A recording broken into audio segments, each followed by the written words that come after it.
reality shows, which is what I'm going to call them in this book, no matter how hard anyone tried to swat them away. Still, if my friend had been wrong about a few things, so was I. 2 decades earlier, I had glibly assumed that reality formats were a modern phenomenon, as much a symptom of technological change as an artistic genre, an internet-y, turn-of-the-millennium digital culture thing, having emerged right as the web blinked into existence and cameras burrowed into cell phones. When everything we did was recorded, a wave of narcissism had naturally started to rise.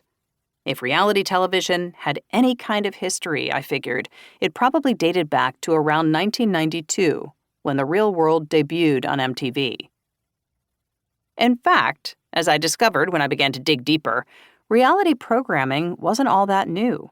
And neither was the moral outrage that inevitably accompanied it, like a clap of thunder after a bolt of lightning. Both phenomena went back more than 7 decades to the mid-1940s, shortly after World War II, in the age of radio.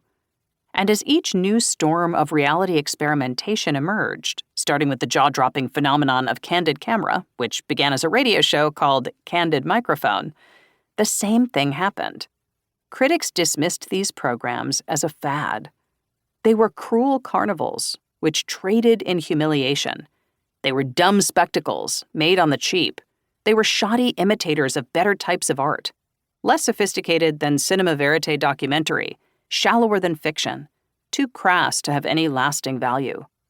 Reality shows were strikebreakers, too, the slimy beneficiaries of anti-labor tactics, funded by executives who didn't want to pay writers and actors. Reality programming might get attention, and for a while, high ratings, but it would never last. To audiences, however, these programs had always had an obvious allure.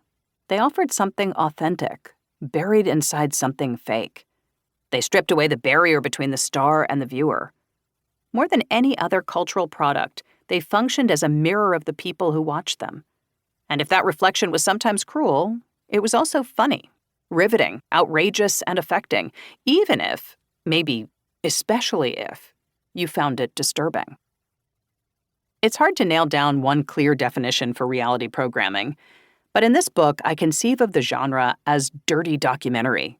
It's cinema verite filmmaking that has been cut with commercial contaminants, like a street drug, in order to slash the price and intensify the effect.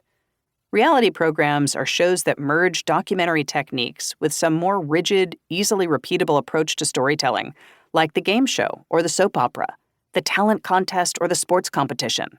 Old-school episodic structures that were native to serialized radio and television.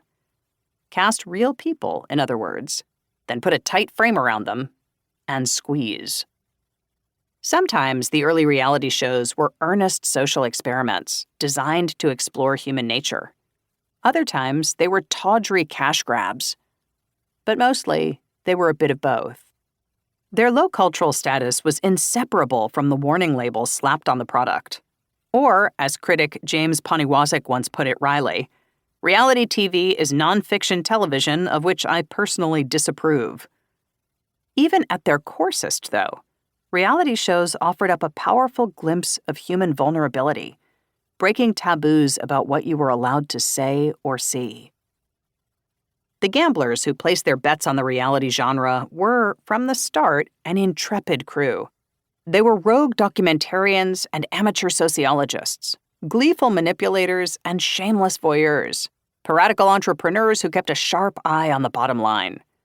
They were mostly, but not all, white men, something that was true of the majority of the people who had the power to produce television until recently.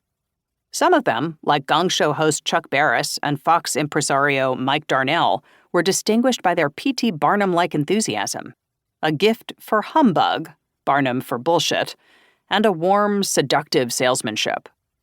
Others, like Candid Camera creator Alan Funt, had a Warholian coldness, a craving to observe and control.